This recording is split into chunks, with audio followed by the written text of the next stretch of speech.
Eto pa mga bossing ko, ang isa sa mga subok na dapat nating gawin upang sa ganon ay mas higit na lumevel up ang ating swerte. Eto pa mga bossing ko, nasubukan nyo na po ba bago umalis ng inyong tahanan, bago ka pumunta sa inyong negosyo, or bago ka tumaya, naghugas na po ba kayo ng kamay sa pamamagitan ng asin? Konting asin, tapos maghugas ka, o kaya ilagay sa isang tabo, lagyan ng konting asin at maghugas ka ng kamay. Ito pa mga bossing ko ay tutulungan ka para maalis ang mga kamalasan sa mga kamay po ninyo na siya nagiging dahilan kung bakit lagi kang gastador, tapos parang hindi ka mapakali pag kahit nagkaroon ka ng pera, parang hindi ka makatulog, hindi ka mapakali, parang ang dami-dami mong iniisip na bilhin, luho ka agad. Tapos ang ending, kapag naubos ka agad ang pera, nga malungkot, mainit ang ulo.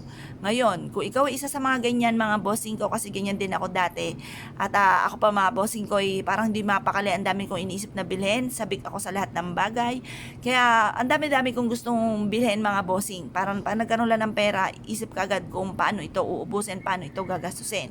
Ako pa may tuturo sa inyo na isa sa mga subok na napakaswerte. Subukan nyo po ito mga bossing ko, at ito'y makakatulong upang sa ganon, mas higit na lumevel up ang swerte po ninyo.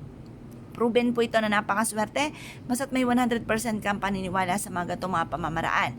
Kailangan lamang po ninyo ng asin, tapos tubig.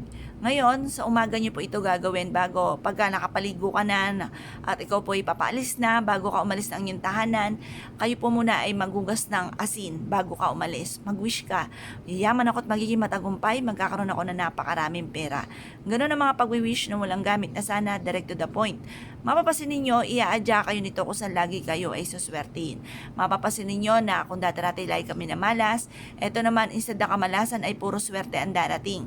Ngayon po, mas mapapasin ninyo na kung dati-dati lagi mainitin ang inyong ulo, kayo po ay mawawala ng unti-unti, kasi hindi naman isang biglaan po yan. Mawawala yung pagiging mainitin ng ulo, at instead na pagiging mainitin ng ulo, pagkawala ng pag-asa sa buhay, mapapasin ninyo na mas magiging masagana ang inyong pong pamumuhay, lagi kayong iadya kung saan lagi kayo suswertihin, maraming pera pa ang darating po sa inyo. Proven po ito mga bossing. Ngayon pa mga bossing, kapag po kayo gumawa ng ganito, i-mindset nyo na nasimula na ito ng tagumpay nyo. Alisin nyo sa isipan nyo na kayo ay malas. Alisin nyo sa isipan nyo na kayo po ay hindi swerte. Kayo ay laging walang pera. Alisin nyo po yun. Laging sasabihin, iisipin, maraming pera ang darating sa akin.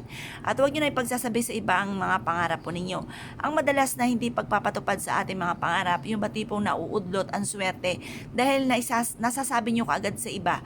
Kaya minsan mapapaisip ka, parang bakit ganun, parang masipag ka naman tao, lahat na ginawa ninyo, pero lagi ka pa rin minamalas, nauudlot, ayan na yung swerte. Ang swerte ay naging bato pa. Yung mga ganun mga bossing, kaya subukan nyo po itong gawin. Kung kayo ay naniniwala at nais nyo po itong gawin, huwag na kayo magpatumpik-tumpik pa, subukan nyo po ito. Proven po ito, at itahimik ang ating bibig, obserbahan ang mga magaganap, maraming blessing pa ang darating po sa inyo. At good luck po sa inyo po lahat.